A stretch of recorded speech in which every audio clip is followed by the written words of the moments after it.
تضمین غزلی از استاد محمد حسین شهریار با مطلع آمدی جانم به قربانت ولی حالا چرا؟ بی وفا حالا که من افتاده ام از پا چرا؟ از طالب اردبیلی. ای دل غمگین بگو بنشسته ای تنها چرا؟ در نقاب بیدلان گشتی تو بی پروا چرا؟ راندی از خود زین سخن آن شوخ محسیما چرا؟ کامدی جانم به قربانت ولی حالا چرا؟ بی وفا حالا که من افتاده ام از پا چرا؟ گفتیش ساقی تویی با باده ای ناب آمدی، بهر این دلگشته رنجور بیتاب آمدی. لیک می دانم که بر چشمم تو در خواب آمدی، نوشداروی و بعد از مرگ سهراب آمدی. سنگ دل این زودتر می خواستی حالا چرا؟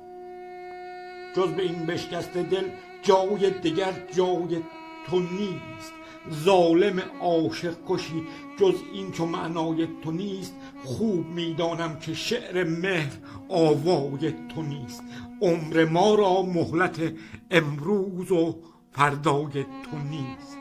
من که یک امروز مهمان تو ام فردا چرا؟ تا که سر در عشق آن نیکو رخت بنهاده ایم، مست و لایعقل ز هر قیدی و بند آزاده ایم. ما ز عشقت در دل دام بلا افتاده ایم، نازنینا ما به ناز تو جوانی داده ایم. دیگر اکنون با جوانان ناز کن با ما چرا؟ گشتم در عشق چشمان فریبت جان نثار، چون که ماه عشق من هستی تو ای زیبا هزار. نالم و گویم ز هجران رخت بی اختیار، وه که با این عمرهای کوته بی اعتبار، این همه غافل شدن از چون منی شیدا چرا؟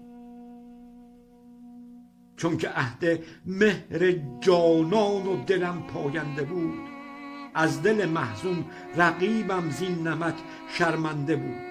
آن عزیز ماهرویم چون گلی خوشخنده بود، شور فرهادم به پرسش سر به زیر افکنده بود. ای لب شیرین جواب تلخ سربالا چرا؟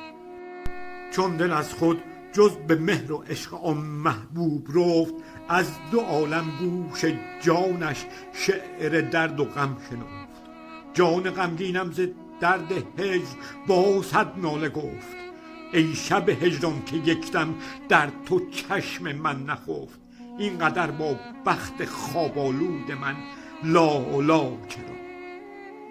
دل ز امر عقل اینک چون که طغیان می کند، در دیار عشق با مهر تو طوفان می کند.